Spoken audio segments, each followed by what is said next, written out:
This is TWiT.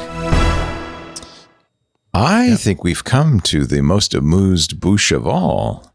Whiskey bouche. It's whiskey time.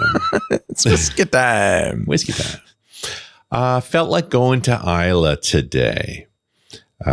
Just because, you know, the land of peat, and specifically to Ardbeg, which is an anglicized Scottish Gaelic word meaning the small promontory. Which, by the way, there's only 3,000 people living on the Isle of Islay, and about a quarter of them still speak Scottish Gaelic. Like, wow, that's like cool. It's the Middle Ages. Wow. Things to know about Ireland. We've talked about this before. It's kind of the warmest bit of Scotland, actually, in the sense that it's almost never gets snow, rarely even gets a frost, but it's always windy. It's only degrees of how windy. You know, the climate is such that it's not good for trees, but it is good for peat bogs, which is why they dry their malt with peat, and where the peaty whiskey comes from is Islay. They're all peaty there. Now, the particular part of Islay we're talking about here is in the southeast corner, which is right on the coast, or right along the coast. And there's actually almost 4 distilleries within just a few kilometers of each other in a row, from Port Ellen, which is the port area and one of the largest ports on Islay, and its distillery is actually closed. Then Lefroy, then Lagavulin, then Ardbeg. They're right beside each other. They're all on the A846, and they're small. They're little distilleries. They're cute, and they've been around. Some of them are around a long time. Ardbeg opened in 1815. Duncan MacDougall, and that's from the MacDougall families that had been the leading clansmen with the MacDonalds in that area for the previous 1,000 years. Wow. Rented the farms in the area to grow barley and opened a distillery. And the MacDougall family would own Ardbeg for about 140 years, operating with just a pair still, small operation. The only time it really shut down in those early days was across Prohibition, when everybody was struggling. But it wasn't until the 1950s when this whiskey business was changing as a whole. And Hiram Walker, that's the Canadian company, alongside the Distillers Company, which is Scottish, made an investment, basically split the company, bought it from the MacDougalls, and split it between them. And although by 1979, Hiram Walker owned it outright. But it didn't go particularly well for them. They tried to modernize it, but it's quite a small distillery. You know, Islay's got its access problems. You really can only get there by ferry. So, you know, heat and power and all those things are expensive. So it actually shut down for 8 years in the 80s. 81 to 89, it's completely shut down. And then reopened under a temporary owner, basically a private equity firm, who eventually in 1996 sold it to Glenmorangie. So that's the space side. And they tooled it up, got new things running, switched over to centralized maltings out of Port Ellen.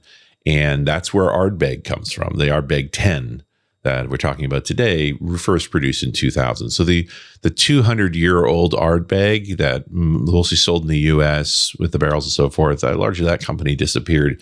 It was reborn with Glenmorangie in that time. And a few years later, LVMH, that's Moet, Hennessy, Louis Vuitton, bought both Glenmorangie, Ardbeg, and a few others. And that's the conglomerate that kind of runs it today. And they immediately started winning awards. They had a lot of old laid up barrels and things. In fact, the most expensive whiskey ever sold in history now is an Ardbeg.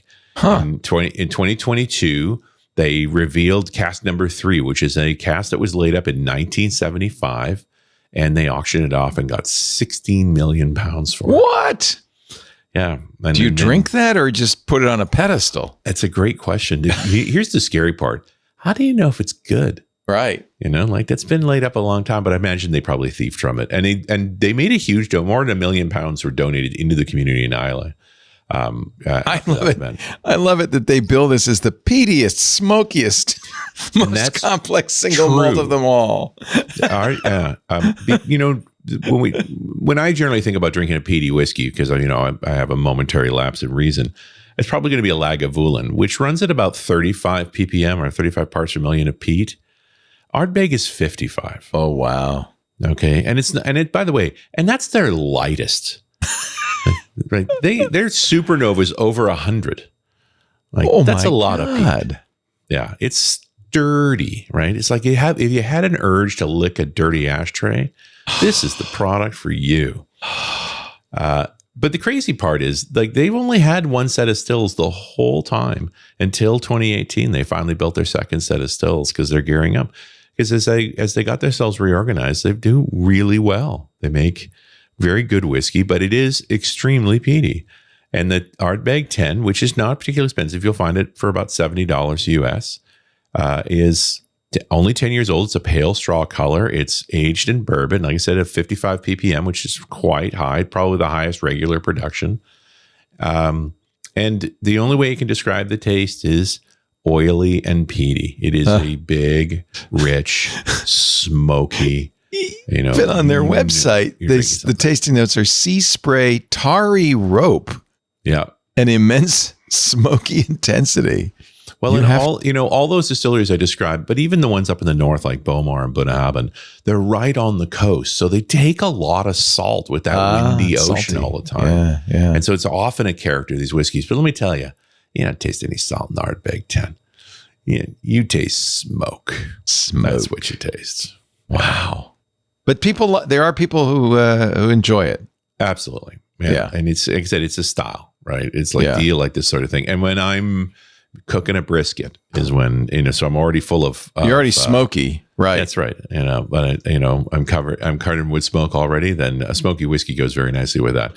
Typically smoky whiskeys and cigars go together, but I don't like cigars, so I'm not going to do that. That's because you have a mouth and with taste buds in it. Cigars are fantastic. What are you talking about? I am instantly nauseated. Are you a pipe smoker? What do you smoke? No, I don't smoke anything. The new thing, I just read an article in the New Yorker, is these little white pouches that you put in your cheek. It's not tobacco. It's just nicotine. It's like a tea bag full of nicotine. It's a nicotine delivery system. And if you throw it on the ground, it explodes. And the flavors are like mint, coffee. From the companies that brought you vapes. Right? It's sort of like chew, but it's not tobacco anymore. Right. So it's just gone directly to concentrated cancer.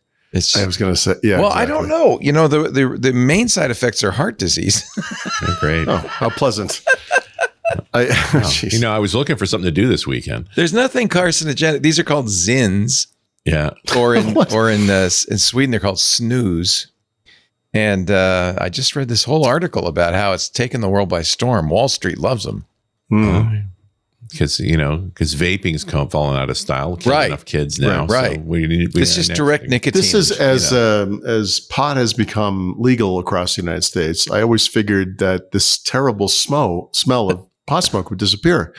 But no, it's just everywhere. It's like, guys, gummies are a thing. Look into it. Yeah. Like, what are you doing? Why do you have to stink the whole place up? It really stinks, doesn't it? And you know your dosage too, so no surprises, right? Right. Yeah. Anyway, I often get one of these as a gift every so often, and I will drink it, but I rarely would ever buy it.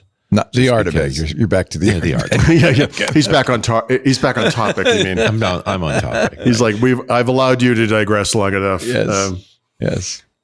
Yeah. Fair enough. Fascinating as always. If you're looking for tarry rope, we got it. Yeah, I remember a whiskey described as old leather and pencil shavings. Okay.